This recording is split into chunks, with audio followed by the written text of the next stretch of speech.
Bonjour, alors notre troisième culte à la maison. Vous savez, le livre d'Ésaïe est tellement rassurant.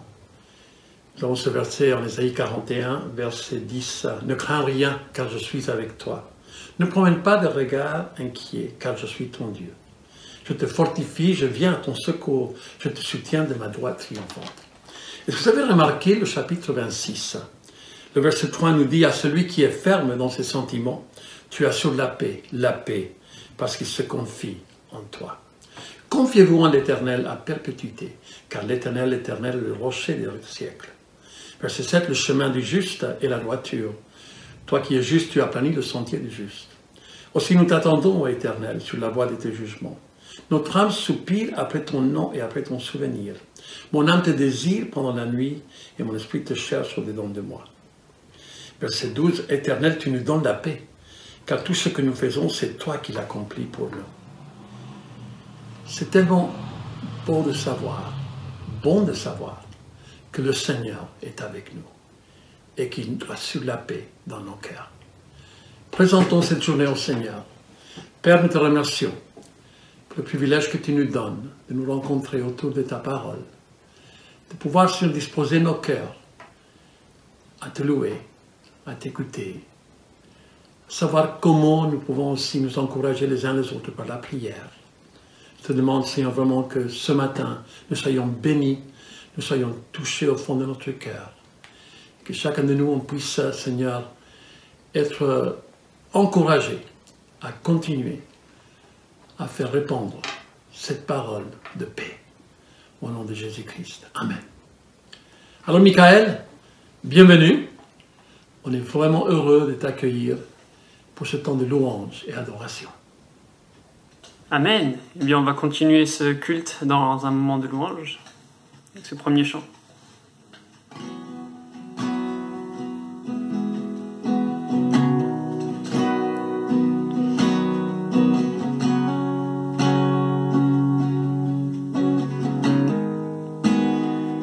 Tu es là, présent parmi nous, nous t'adorons, nous t'adorons.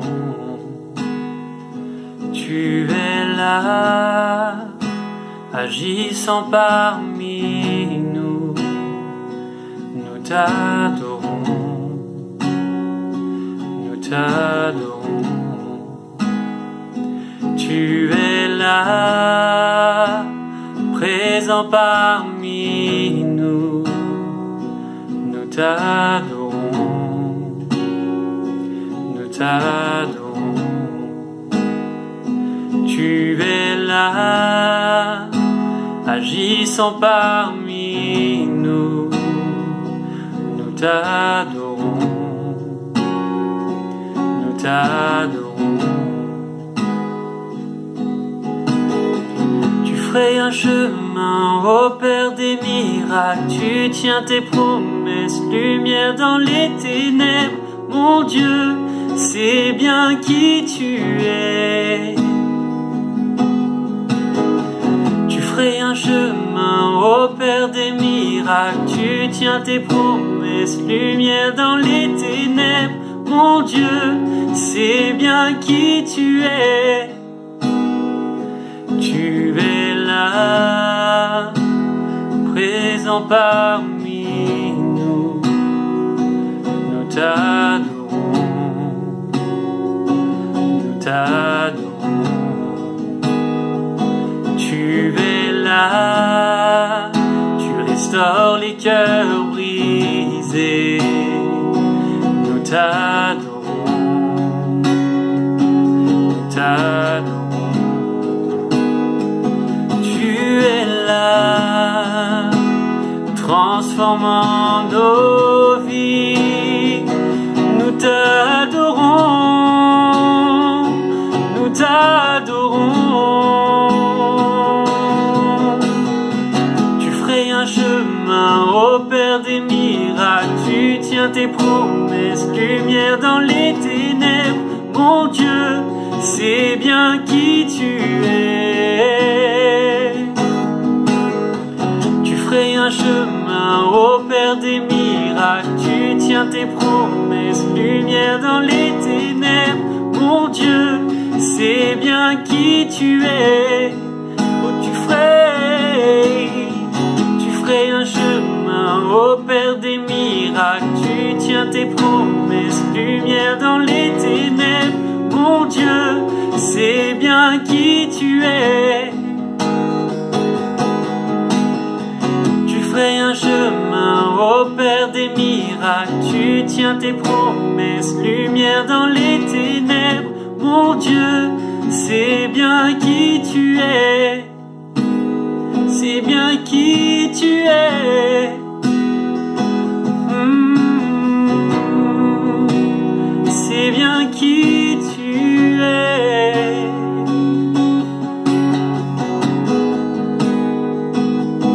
Oh, tu es là, Seigneur, présent parmi nous.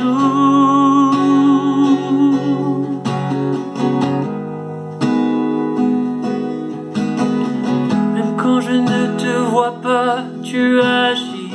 Même quand je ne te sens pas prêt, tu agis. Tu ne cesses pas d'agir. Tu ne cesses pas d'agir. Même quand je ne te sens pas prêt, tu agis.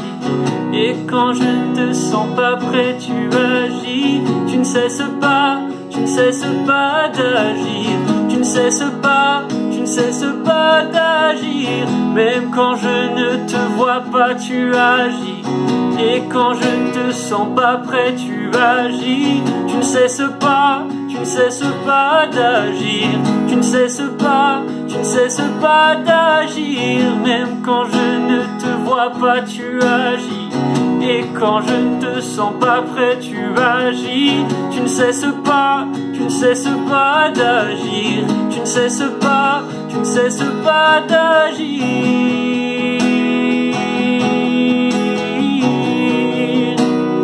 Oh.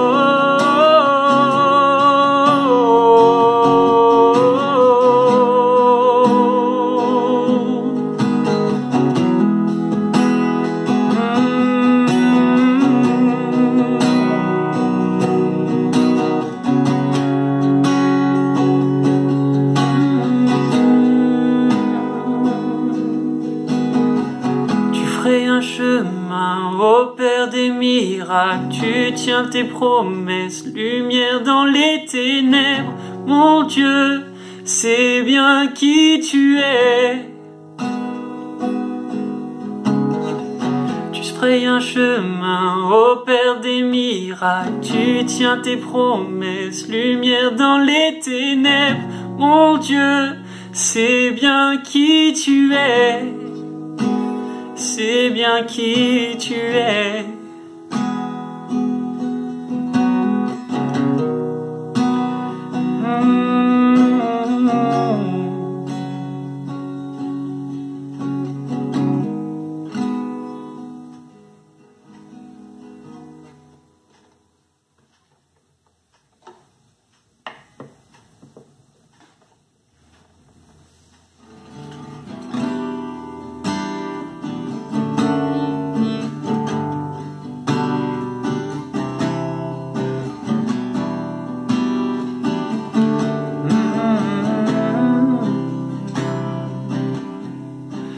Nous avons soif de plus, souffle de Dieu, nous t'attendons.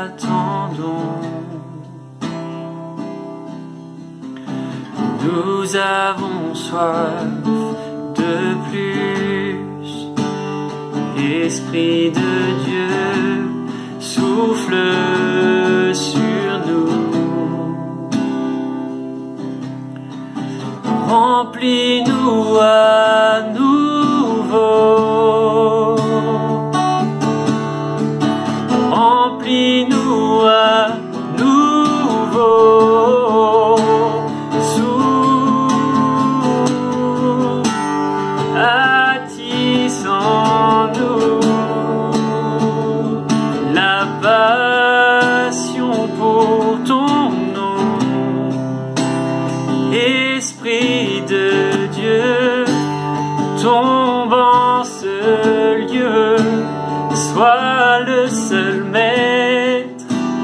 sois le seul maître. Feu dévorant, attise en nous la passion pour ton nom. Esprit de Dieu, tombe en ce lieu, sois le seul maître, sois le seul maître en nous.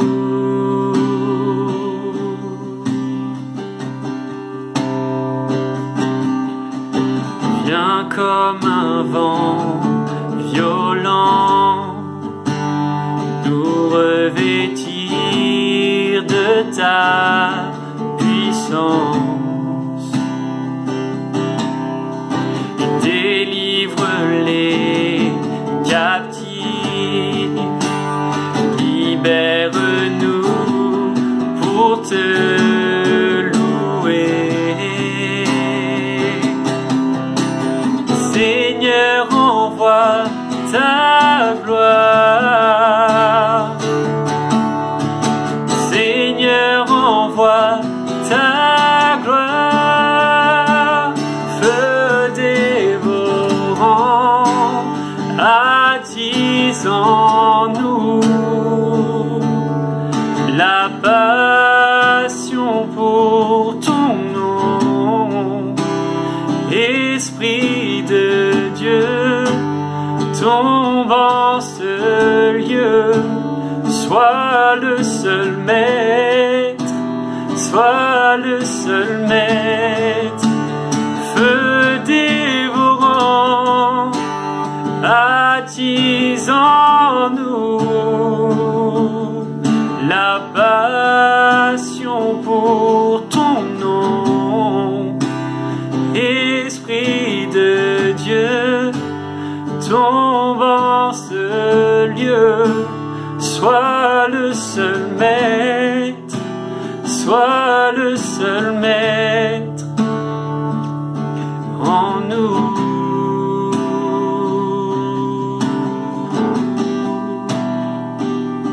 En nous.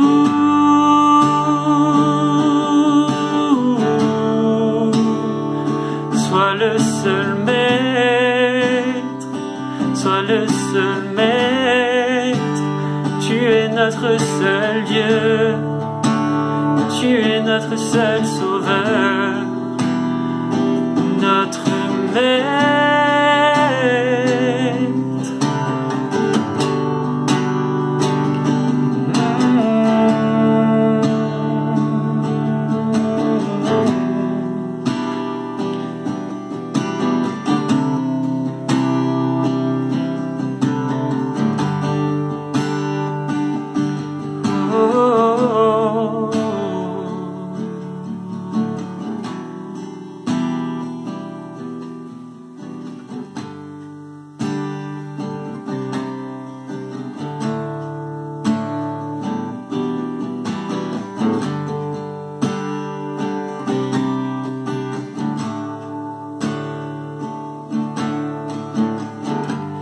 Seigneur, tu me cherches, tu me connais. Et si je t'oubliais, je sais que tu m'aimes. Ta sainte présence, elle m'environne,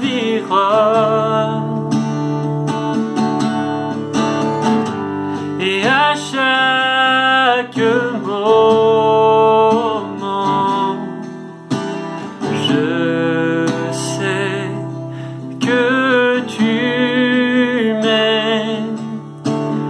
Je sais que tu m'aimes. À la croix, je me prosterne, où ton sang coula pour moi. Aucun amour n'est plus grand. Tu as gagné sur la mort, ta gloire remplit les lieux très hauts. Rien ne peut nous séparer. Et tu marches devant moi, et tu guides mes pas. Et à chaque moment, je sais que tu m'aimes. Je sais que tu m'aimes. À la croix je me prosterne, où ton sang coula pour moi.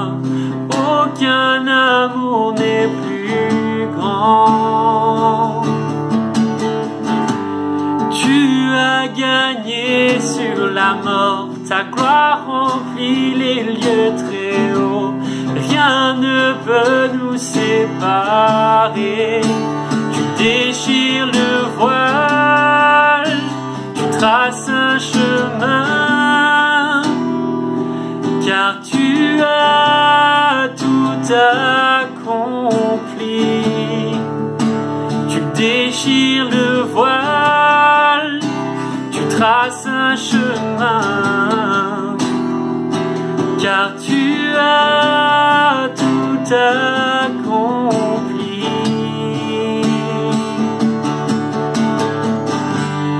À la croix je me prosterne, où ton sang coula pour moi. Aucun amour n'est plus grand. Tu as gagné sur la mort, ta gloire remplit les lieux très hauts. Rien ne peut nous séparer. Tu déchires le voile, tu traces un chemin, car tu as tout accompli. Tu déchires le voile, tu traces un chemin, car tu as tout accompli. Car tu as tout accompli. Et à la croix je me prosterne, où ton sang coula pour moi. Aucun amour n'est plus grand. Tu as gagné sur la mort, ta gloire remplit les lieux très hauts. Rien ne peut nous séparer.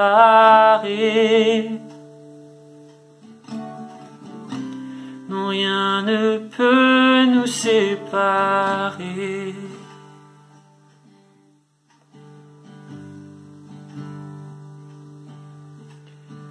Père, être près de ton cœur, c'est ce que je désire. Voir ta gloire et ta splendeur, c'est ma raison de vivre. Et où aller, Seigneur? Où fuirais-je loin de toi? Père, montre-moi ta demeure. Je ne veux veux pas être ailleurs.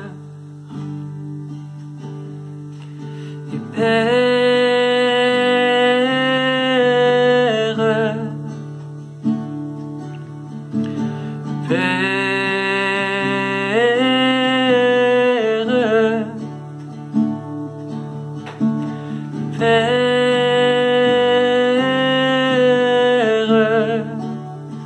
mon rocher, mon refuge, je crie vers toi.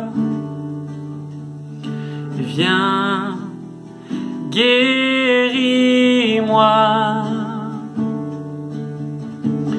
inonde-moi de ta paix, de ta joie. Je crie vers toi.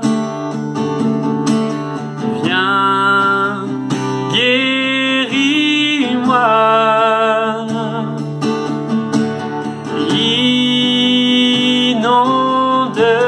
inonde-moi de ta paix, de ta joie. Et où aller, Seigneur? Où fuirai-je loin de toi?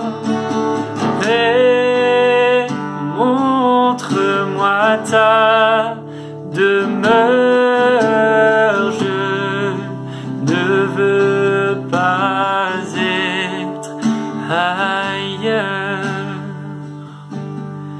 Non, je ne veux pas être ailleurs.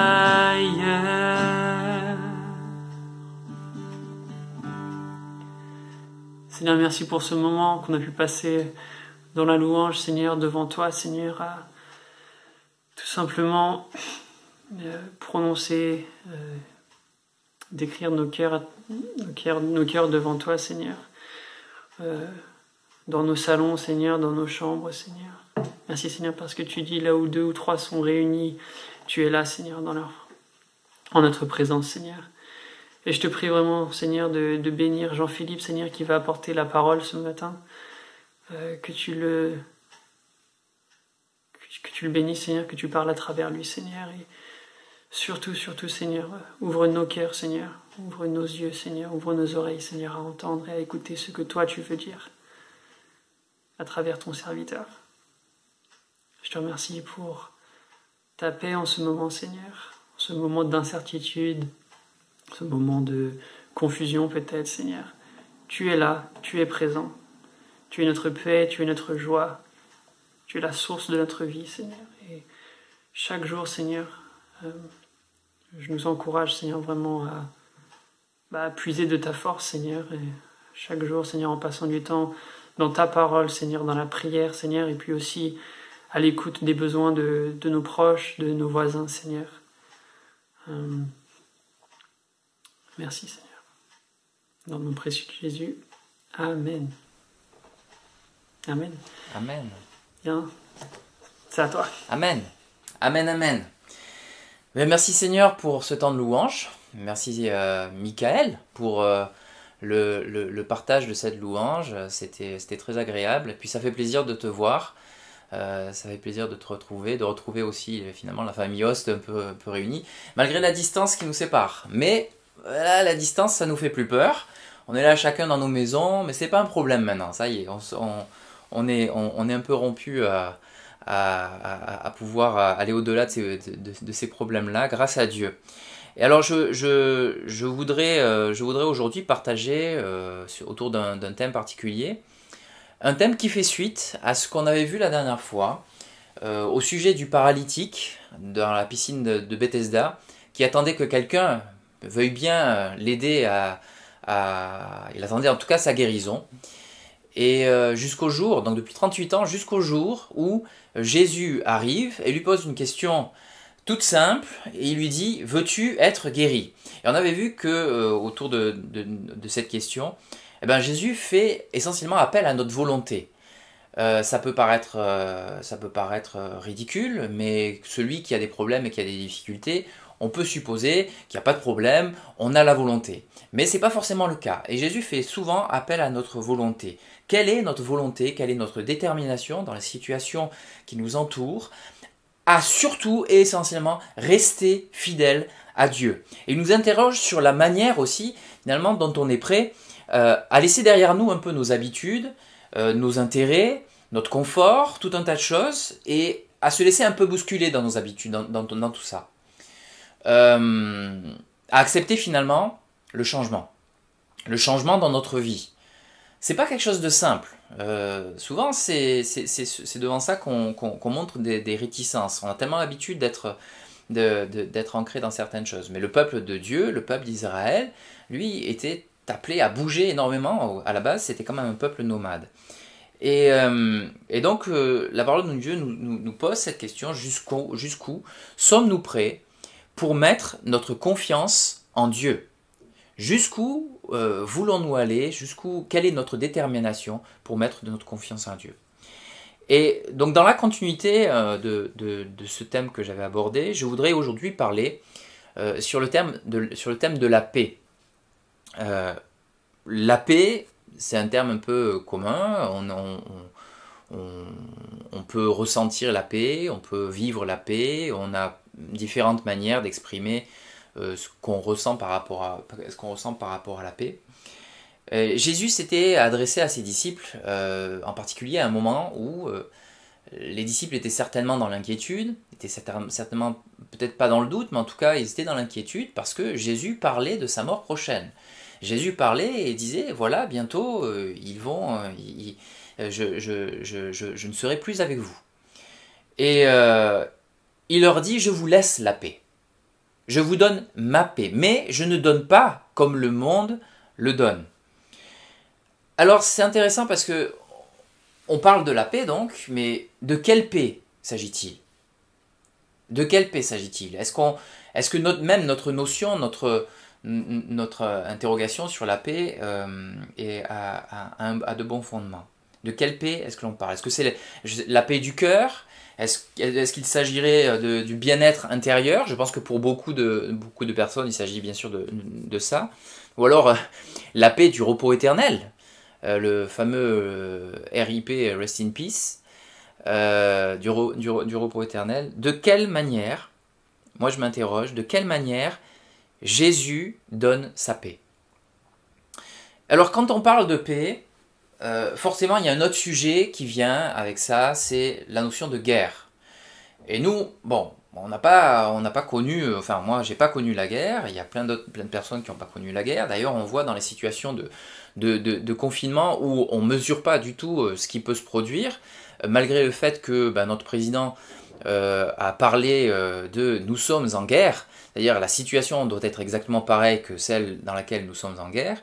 J'ai vu une vidéo aussi sur une dame qui d'ailleurs était en Israël et qui expliquait que de son temps, lorsqu'il y avait la guerre, ils vivaient des confinements comme ça, mais ils le vivaient dans leur cave.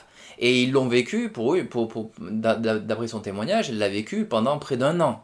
Donc on n'a pas à se plaindre, de ce que l'on vit, et au contraire, on a cette opportunité de pouvoir louer Dieu, de pouvoir prendre du temps à réfléchir sur nos vies, à se poser les bonnes questions et à comprendre ce que Dieu veut nous dire. Donc dans ce monde, il y a des pays qui sont en guerre, il y a des gens qui sont dans la tristesse, qui sont dans la difficulté, qui sont dans la douleur. On peut le voir avec les migrants qui arrivent et qui font face des fois à des difficultés, à des blessures physiques, mais aussi des blessures émotionnelles, que si on est là et qu'on n'a pas vécu ça, on a du mal à comprendre ça. Donc on n'a pas véritablement dans notre pays l'occasion de nous interroger sur ce que signifie vraiment la paix. parce qu'on y vit, parce que nous ne sommes pas un pays en guerre, parce que nous n'avons pas d'ennemis à redouter, parce que nous vivons dans un pays de liberté et où tout semble possible même, on n'a pas d'éléments de comparaison. On n'a pas de repère par rapport à ça. Alors bien sûr, on peut l'imaginer, on peut le ressentir, mais dans des extrêmes comme ça, je pense que ça parle beaucoup plus à des personnes. Bien sûr, les personnes qui ont vécu la guerre, en tout cas, ils peuvent beaucoup plus témoigner de ça. Nous, on voit des images, on voit des choses à la télé, et même on en voit tellement qu'on peut être aseptisé de la souffrance qu'il y a dans ce monde. La plupart du temps, enfin, je veux dire, le journal télévisé, quand il passe, c'est à l'heure où tout le monde mange, plus ou moins. En tout cas, c'est dans ces heures-là. Donc, je veux dire, on regarde les choses au travers des fois de nos écrans, et on ne vit pas forcément ce que ça représente derrière. Alors qu'il est important de réaliser que dans bien des situations, ce qui nous donne de comprendre la différence, par exemple entre la souffrance et la joie, c'est le fait d'avoir expérimenté les deux. C'est le fait d'avoir vécu les deux. Sans ça, nous ne connaîtrions pas le privilège du bonheur. On peut pas connaître ça. Parce que nous avons été tristes à un moment donné de notre vie, nous pouvons reconnaître la joie dans notre vie. Et c'est de cette manière, un petit peu, lorsque Jésus vient et qu'il parle aux disciples et qu'il explique, enfin pas qu'aux disciples d'ailleurs, dans cette situation, mais qu'il explique qu'il ne vient pas pour le médecin ne vient pas pour les bien portants, mais pour les malades. Et c'est-à-dire qu'il ne vient pas pour ceux qui ferment leurs yeux sur le malheur, sur leurs conditions, mais bien au contraire, pour ceux qui ont les yeux bien ouverts sur le monde qui l'entoure, sur sa beauté et aussi sur sa cruauté. Et c'est ça que Dieu veut nous donner. Dieu veut nous donner un cœur qui sait respirer et souffrir aussi pour les gens qui sont autour de nous, pour les gens qui sont dans la détresse, pour les gens qui sont dans la faiblesse.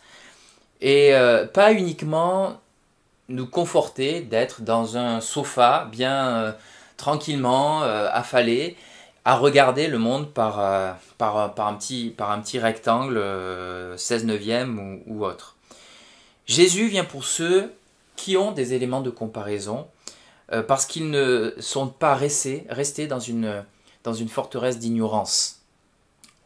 Dieu veut que nous regardions le monde qui est en face de nous avec des yeux vrais, avec un regard vrai, avec un regard de compassion, avec un regard qui cherche la présence et l'aide de Dieu, bien sûr pour nous-mêmes, bien sûr pour nos églises, mais aussi pour ceux qui souffrent dans ce monde, pour ceux qui souffrent autour de nous. Et il y en a dans ces moments. Donc quand on parle du mot paix, si je prends le mot paix, alors bien sûr, surtout dans la bouche de Jésus à l'époque, ça vaut le coup de se tourner vers le sens de ce mot. En hébreu, shalom, je pense que c'est connu de beaucoup. En arabe, salam, c'est la même chose. C'est la même salutation. Nous, on dit couramment salut. Et c'est une salutation, donc bien sûr, qui parle du bien-être, de santé, mais qui va un petit peu plus loin, qui parle de la complétude de toutes les choses, la plénitude.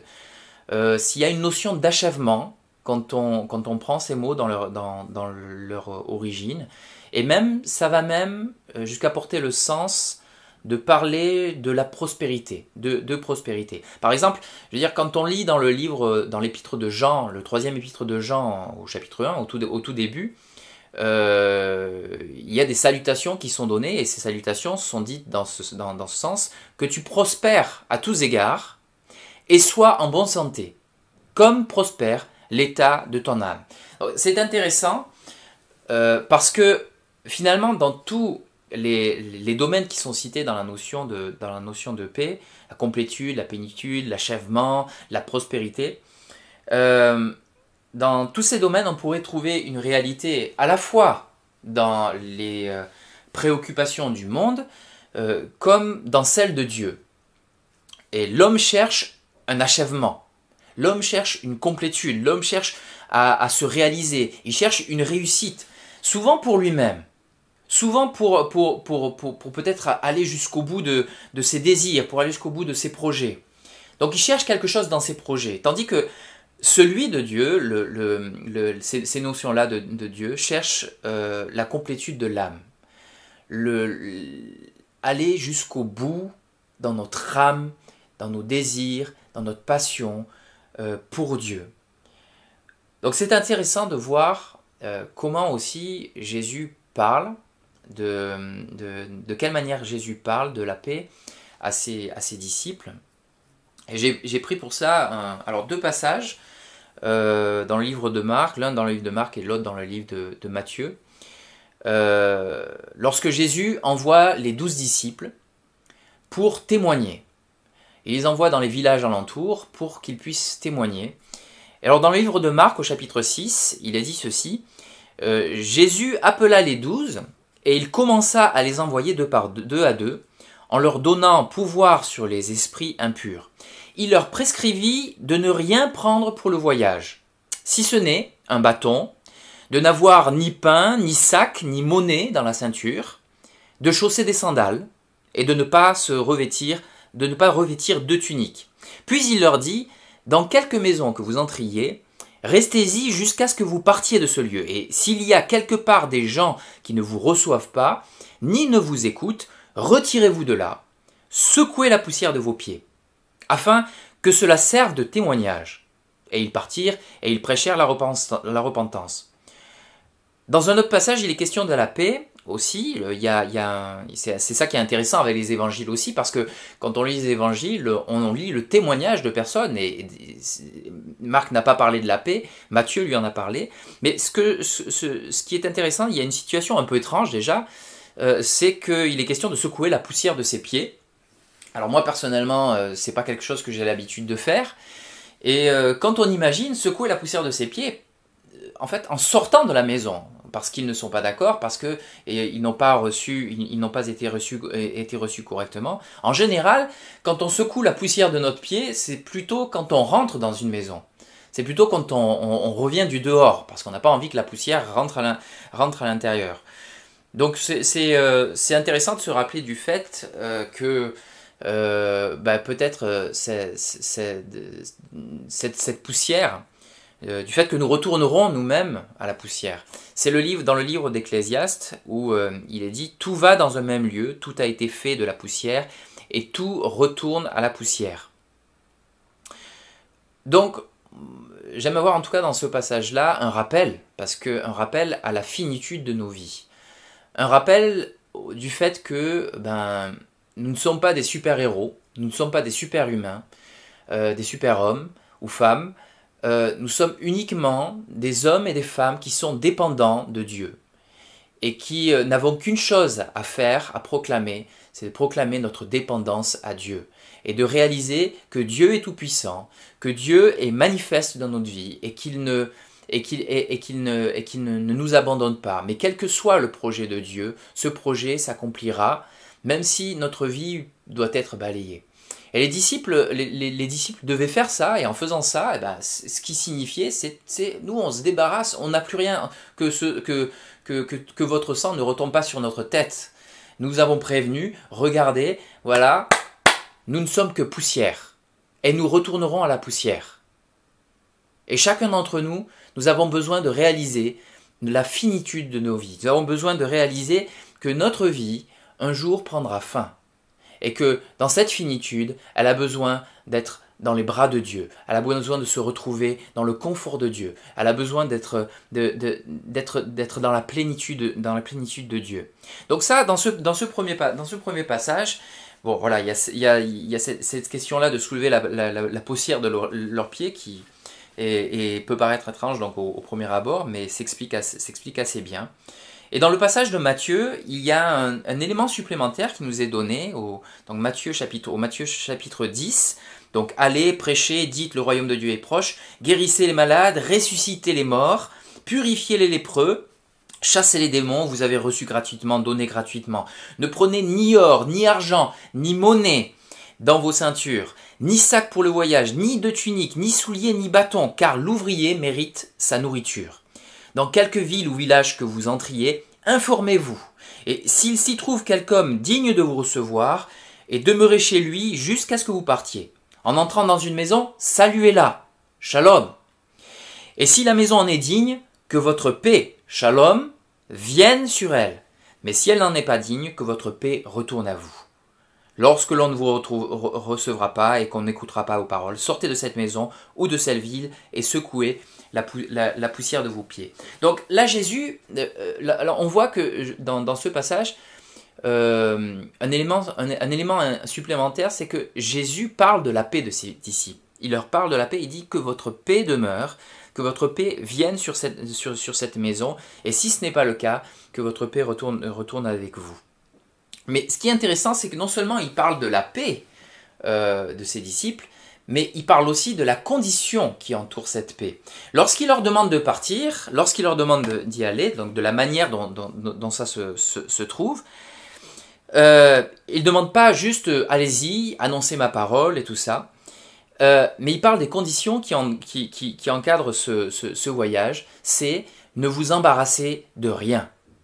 Ne faites pas d'une chose ou d'une autre un problème pour la marche et pour la mission à laquelle vous êtes appelés. Ne rien prendre pour le voyage. Ça devait être quelque chose, parce que ne rien prendre pour le voyage, c'est quand même risquer de manquer de nourriture, d'avoir faim, risquer de dormir dehors, etc.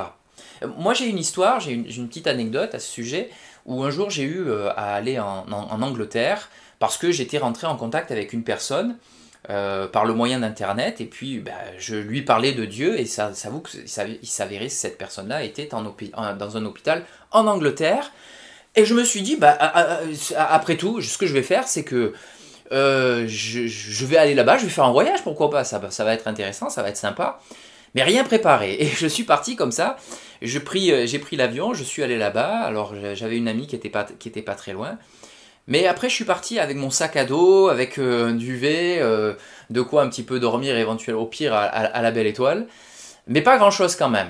Et je suis arrivé à cette ville, j'ai vu cette personne, j'ai pu discuter avec elle, et une fois sorti de l'hôpital, je me suis retrouvé, alors c'était un 25 décembre, et il faisait froid, il faisait vraiment froid, il faisait très très, très froid. Et c'était un 25 décembre, et je me suis retrouvé un peu embêté, parce qu'il y avait beaucoup de magasins finalement, qui étaient des pubs, tout ça, qui étaient fermés. Et je vais voir un hôtel, il était plein, je vais voir un deuxième hôtel, il était plein, je me suis dit, bon, après tout, ce que je vais faire, c'est que je vais me trouver un coin tranquille, et puis on va passer au plan B, je vais aller, puis je vais dormir à la belle étoile, c'est pas grave. Et j'ai réussi à trouver un endroit où il y avait de l'herbe, un petit peu dans un coin un peu reculé, c'était derrière une église d'ailleurs, mais je me suis dit, je vais laisser passer la nuit, donc pour pas non plus... voilà, je voulais un petit peu visiter la ville même de nuit. Et je visite la ville, je marche dans la ville, donc il était assez tard. Hein. Et à un moment donné, il y a quelqu'un de l'autre côté de la route, je suis sur la route principale, quelqu'un de l'autre côté de la route qui me fait « Oh !» il m'appelle. Alors là, moi, je me suis dit « Bon, je connais personne et tout, je sais pas d'où il vient, qu'est-ce que je vais faire ?» Bon, je fais comme si de rien n'était, je continue d'avancer. Et il insiste. Et il insiste à tel point que je suis bien obligé de m'arrêter et de me rapprocher de lui et de faire avec une mine, bon, je vais pas me laisser faire. Et de faire une mine, qu'est-ce que tu veux? Et là, il me dit, mais qu'est-ce que tu fais là? Ah ben, j'ai dit, écoute, voilà, je lui explique en 2-3 mots. Elle me dit, non, mais tu vas venir avec moi, je vais t'aider. Je fais, mais on se connaît pas. Elle me dit, c'est pas grave, je vois que t'as l'air sympathique et tout. Je vais t'aider et je vais trouver une place dans les hôtels, on va voir. J'ai déjà fait les hôtels, il n'y a pas de place. Il me dit, tu vas voir. On fait les hôtels, effectivement, il n'y a pas de place. Et alors là, je dis, bon, voilà, c'est pas la peine. Elle me dit, non, mais je peux pas te laisser comme ça. Je peux pas te laisser comme ça. Et c'était quelqu'un qui était assez typé, c'était pas il avait pas l'air d'être vraiment d'Angleterre, d'Angleterre en tout cas à la base. Il avait un petit accent dans sa voix.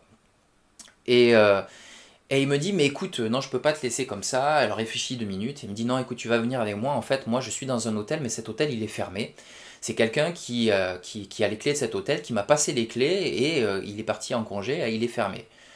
Alors, je me suis inquiété un petit peu. Et du coup, j'ai dit, bah, je sais pas, et tout. Il me dit, mais t'inquiète pas, je vais rien te faire, il n'y a pas de problème, et tout ça. J'étais pas franchement rassuré. Mais au fond de moi, il y a une petite voix qui me disait aussi, ne t'inquiète pas. Alors je suis allé avec lui, et on arrive à cet hôtel-là, il ouvre la porte, effectivement, l'hôtel était fermé. Et il a la clé, il ouvre la porte, il y avait un long couloir, et j'ai dit, non, non, je te suis pas là-dedans. Parce qu'il y a un long couloir sombre, il dit, mais non, t'inquiète pas. Et au fond de moi, il y avait une petite voix qui me disait, t'inquiète pas. Donc j'y suis allé. Et en fait, j'avais pas à m'inquiéter du tout. J'ai dormi à l'hôtel de manière gratuite, alors que cette nuit-là, et je l'ai su le lendemain, il a fait l'une des nuits les plus froides de cette semaine-là, et qu'il n'y avait rien, il y avait aucun autre moyen. Après, l'histoire s'est continuée le lendemain matin, mais c'est une autre histoire, parce qu'il fallait que je retourne à l'aéroport, et qu'il n'y avait pas beaucoup de bus, etc. Mais j'ai réussi à faire tout ça. Et je louais le Seigneur parce que je me suis dit, si j'étais resté dehors, ben, j'aurais pu y passer peut-être. Et je me suis rendu compte de ce passage-là. Ce passage-là, ça me rappelle à ce souvenir-là, de justement quand Jésus nous appelle à aller quelque part, il ne faut pas s'inquiéter de la manière dont on sera vêtu, de ce qui pourra se passer. Si on a, si on n'a pas, c'est pas grave, Dieu va pourvoir. Et je crois que Dieu peut vous pourvoir, mais la seule et unique attitude que Dieu attend de nous, c'est de nous-mêmes nous attendre à lui, de nous-mêmes lui faire confiance. Parfois, le manque de paix vient de ce que nous mettons notre espérance, notre confiance dans des choses en fait qu'ils ne méritent pas, dans des choses qui ne sont pas essentielles, qui ne sont pas des fois même pas forcément nécessaires à nos vies, et qui nous freinent dans notre recherche de Dieu. Et c'est un petit peu comme un fardeau des fois qu'on prend, on voudrait tout emmener avec nous, on a un petit pont rikiki sur lequel on doit passer pour marcher, et pour marcher dans la volonté de Dieu, et dans ce petit pont rikiki, il n'y a pas 36 000 choses qui peuvent passer. Et nous, on vient avec notre gros fardeau, on vient avec toute notre vie, tout ce qu'on voudrait pas, on refuse d'abandonner, de laisser de côté. Et je dis pas qu'il faut, qu'il faut tout laisser de côté. D'ailleurs, on est bien chacun dans nos maisons, dans nos salons. Dans nos salons, c'est bien. Ça veut pas dire qu'il faut vendre la maison de suite, hein, ou aller vivre dans une tente demain. Mais ça veut surtout dire que ce qui peut nous poser problème dans notre vie, des fois on cherche Dieu, ce qui peut nous poser problème, c'est peut-être plutôt tous les fardeaux, tout ce qu'on voudrait, ce qu'on voudrait amener devant Dieu, mais qui en fait n'a pas sa place devant Dieu. Pour trouver la paix, il faut être prêt à accepter d'abandonner ce qui n'est pas nécessaire dans notre vie, de savoir revenir à nos fondamentaux, savoir revenir des fois même au point de départ. Parfois on marche avec Dieu, on a un objectif, on a un chemin que Dieu nous donne, et puis on se perd en cours de route. Et à un moment donné, on se dit, mais comment ça se fait que j'en suis arrivé là? Comment ça se fait que je suis dans ces difficultés-là? Comment ça se fait que je vois pas ce que Dieu me dit? Je sais pas. Et dans ces moments-là, c'est important de pouvoir revenir à nos fondamentaux, de revenir déjà à la parole de Dieu, à ce que Dieu nous dit, et de comprendre, de voir quelle est l'attitude que Dieu attend de nous, de pouvoir nous mettre en prière, de pouvoir nous mettre en recherche de Dieu, en recherche de sa volonté, en recherche de ce qu'il veut, mais savoir que des fois, il faut pouvoir revenir à un point de départ, pouvoir revenir un petit peu plus en avant. Face à la peur, face à l'inquiétude, manifester notre confiance en Dieu et dire comme David le disait, « Mon âme bénit l'Éternel, n'oublie aucun de ses bienfaits ». Dans le psaume 103. David proclamait ce genre de choses. Et ce n'est pas juste le fait de proclamer et de dire « Oui, je proclame ce genre de choses ». C'est le fait de réaliser que derrière, Dieu est tout-puissant. Dieu est tout-puissant dans notre vie. Mon âme bénit l'Éternel, je ne laisserai pas mes doutes, je ne laisserai pas mes inquiétudes, je ne laisserai pas mes peurs gagner sur la confiance que je mets dans le Seigneur. Quelle que soit ma situation, quelle que soit ma détresse, que notre volonté soit plus forte que les situations qui sont autour de nous pour pouvoir proclamer la gloire de Dieu, pour pouvoir proclamer que Dieu est vivant. Parce que même dans nos prières, on peut y trouver le reflet de nos peurs. Même dans nos prières, on peut y trouver le reflet de nos inquiétudes. Et des fois, ça peut être tout à fait normal. C'est aussi la manière dont on parle à Dieu. c'est aussi la manière dont on s'adresse à Dieu. Mais aussi lui manifester notre confiance et avoir conscience que Dieu n'a pas de regard fermé sur notre vie.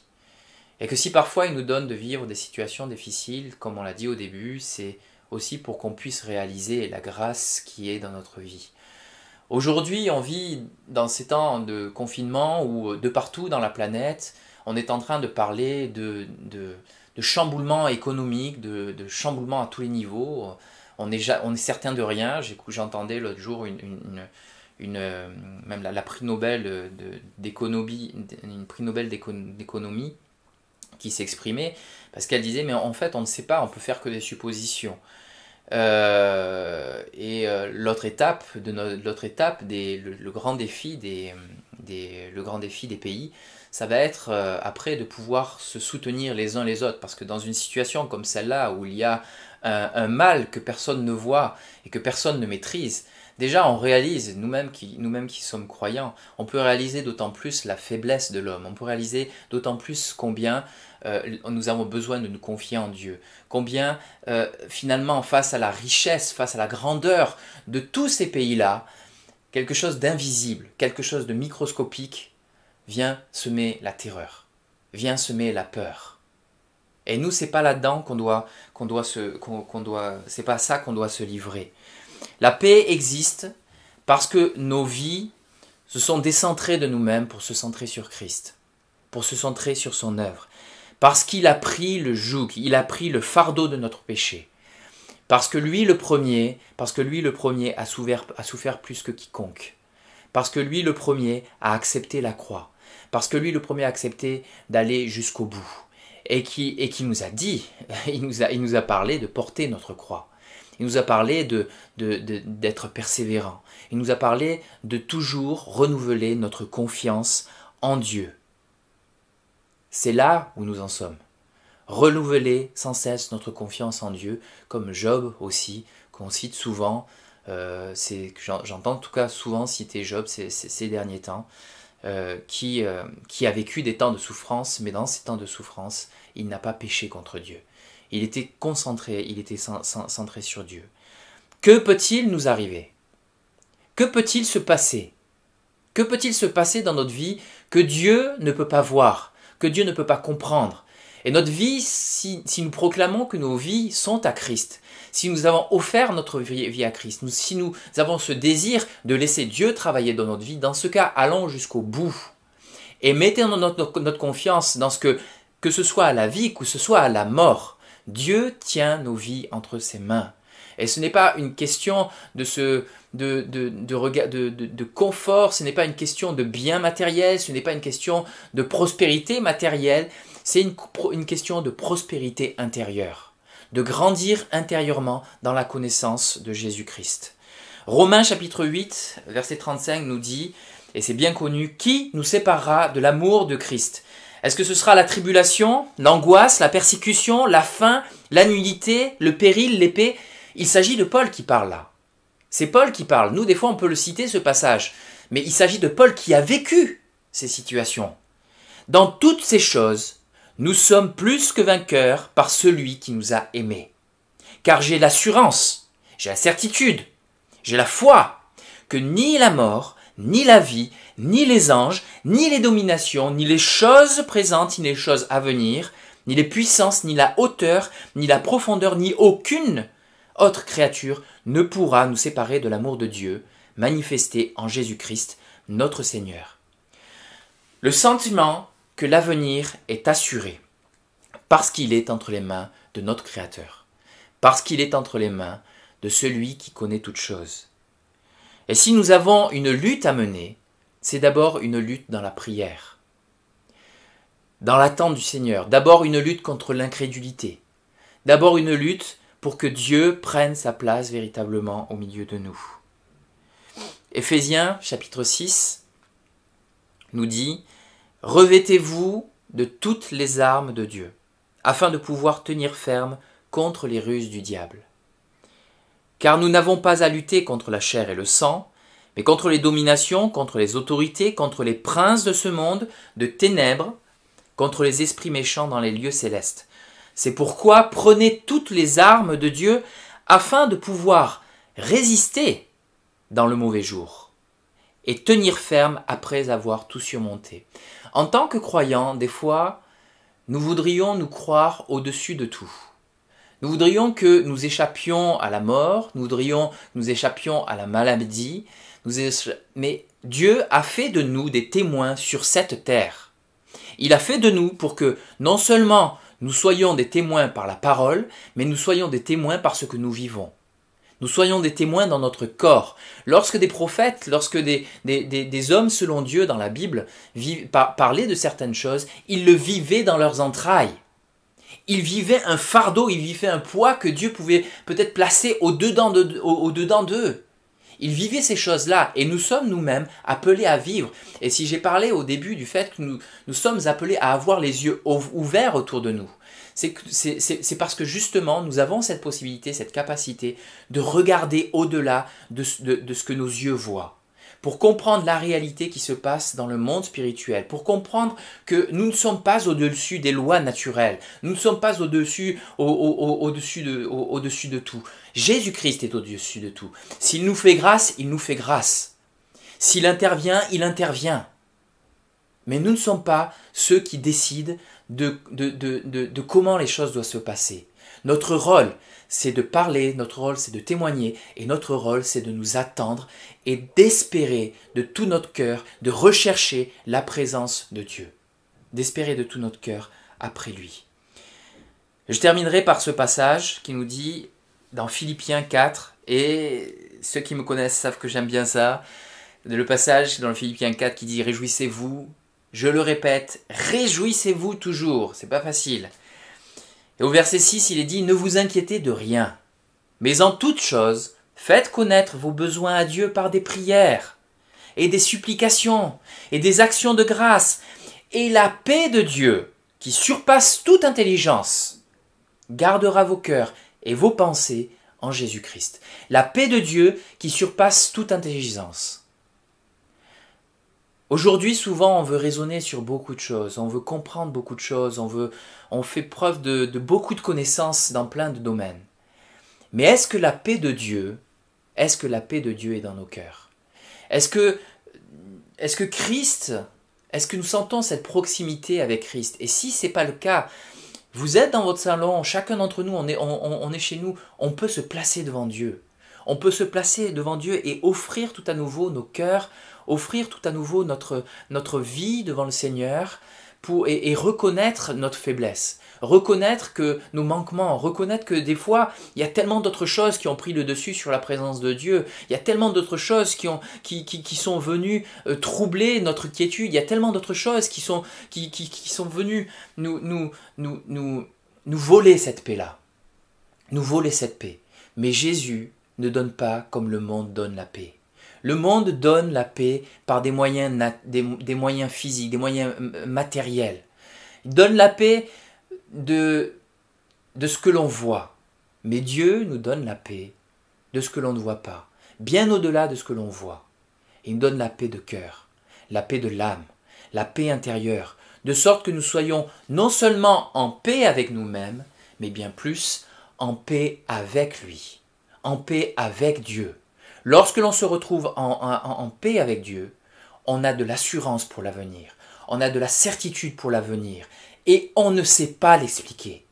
On peut uniquement dire, je sais que mon Rédempteur vit, je sais en qui j'ai cru, je sais qu'il est vivant, je sais qu'il ne me laissera pas, je sais qu'il ne m'abandonnera pas, quel que soit ce que je pourrais vivre. Mais après avoir tout surmonté peut-être, après avoir vécu dans beaucoup de difficultés, dans certaines tribulations. Donc sachons offrir nos cœurs à Christ, sachons lui faire confiance, sachons placer nos vies et abandonner tout ce qui résiste en nous à Dieu, nos fardeaux, nos peurs cachées, nos doutes, pour le laisser prendre nos vies en main, pour le laisser agir, pour le laisser intervenir. Alléluia, alléluia. Prions ensemble, priez là où vous êtes, dans vos lieux respectifs. Priez, Seigneur, je veux te remettre, Seigneur, toutes choses. Et nous savons, Seigneur, combien nos vies sont tellement fragiles, combien elles ont besoin, Seigneur, de ta grâce. Et je veux, Seigneur, remettre entre tes mains chacun d'entre nous qui nous rassemblons autour du partage de ta parole, autour de ces encouragements, Seigneur, de ta parole, et autour de Christ, et autour de Christ d'abord. Et te dire merci. Merci parce que, Seigneur, toi, tu pourvois nos besoins, tu pourvois à toutes choses, tu pourvois ce monde. Et nous voulons prier, Seigneur, pour ce monde qui vit l'incrédulité, ce monde qui vit, Seigneur, dans des troubles tellement grands qu'il ne comprend pas, il ne sait même pas se tourner vers toi. Parce qu'il ne peut même pas imaginer que tu peux intervenir, parce qu'il ne peut même pas t'imaginer, parce qu'il refuse de t'imaginer, parce que tellement de choses l'empêchent de te voir. Mais nous croyons en toi.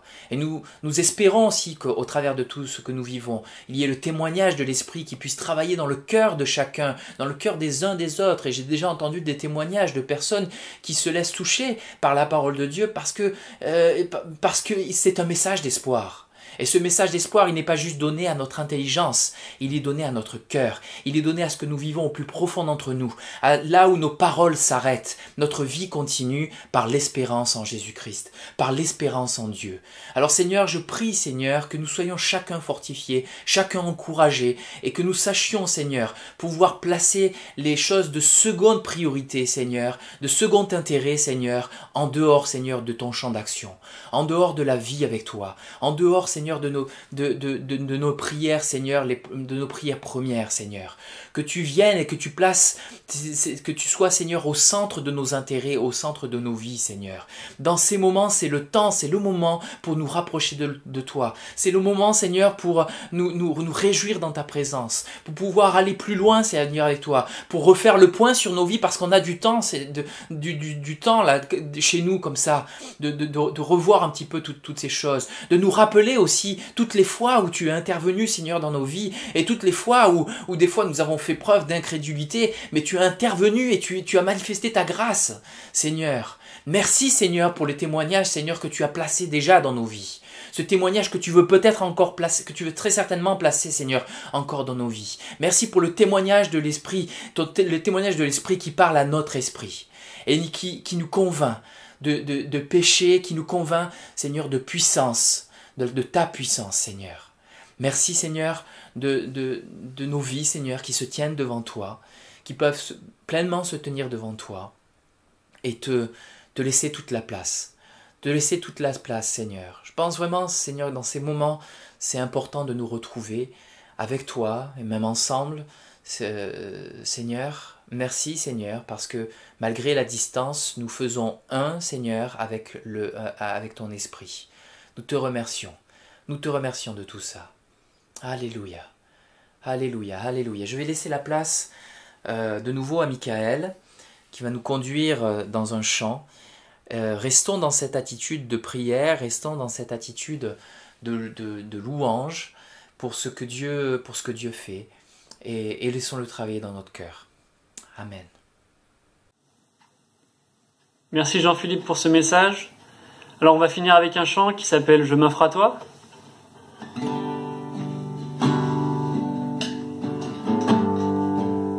Et ta voix m'appelle,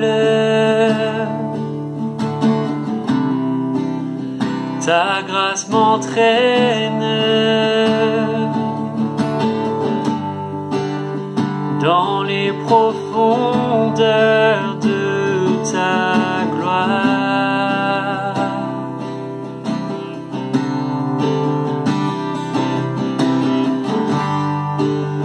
Tu te révèles, je me prosterne, je suis sans défense devant toi.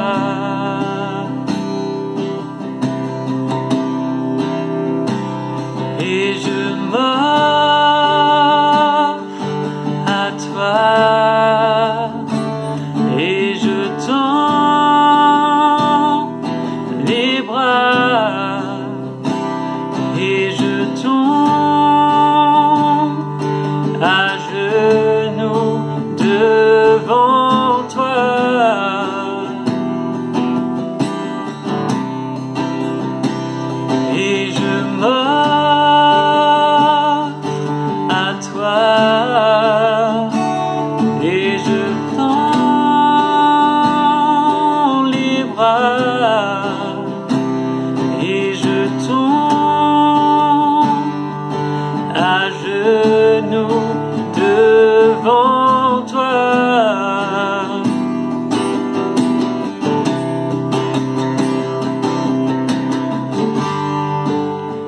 Ta voix m'appelle, ta grâce m'entraîne dans les profondeurs de ta gloire.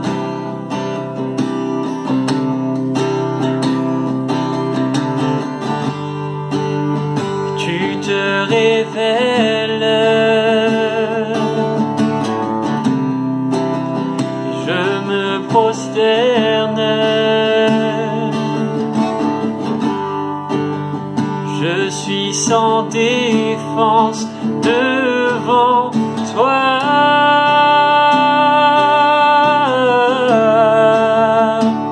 Et je m'offre à toi. Et je tends les bras. Et je tombe à genoux devant toi.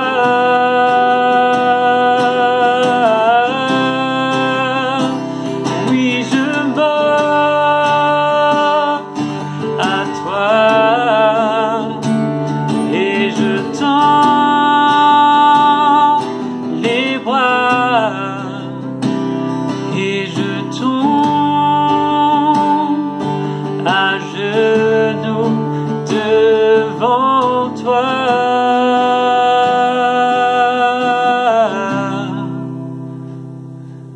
Devant toi. Merci Seigneur. La paix de Dieu est en nous. La paix est à notre portée. Et nous sommes des messagers de paix. Merci beaucoup pour ce message, Jean-Philippe. Et Michael, ce chant dit tout simplement, je m'offre à toi. Ta voix m'appelle. Ta grâce se révèle dans ma vie. Et tu m'attires dans les profondeurs de ta gloire.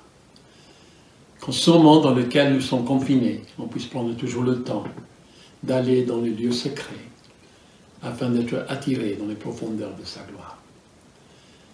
Alors, aujourd'hui, c'est le dimanche de Ramos. Béni soit celui qui vient au nom du Seigneur. Hosanna, Hosanna. Une semaine avant la crucifixion, le peuple l'adulait, le louait, l'adorait. Alors, dimanche prochain, c'est Pâques. Et nous allons, dans le cadre de notre culte, célébrer la Sainte Seine. Donc, je vous encourage à avoir du pain à la main, à avoir du fruit de la vigne aussi. Donc, comme vous le compreniez, jus de raisin ou autre. Mais prenons un temps en famille, tous ensemble, au moment voulu. On va tous participer ensemble à la Sainte Seine. Je crois que ça va être encore une manière comment Dieu nous rassemble dans une communion fraternelle et autour de sa table. Que Dieu vous bénisse. Continuons à prier les uns pour les autres. Continuons à prier pour ceux qui nous demandent la prière. Donc, qui sont malades et qui ont besoin d'encouragement. Soyons sensibles les uns aux autres. Passons des coups de fil. Et faisons-nous du bien les uns aux autres, en tant que membres du corps que nous sommes. Que Dieu vous bénisse. À dimanche.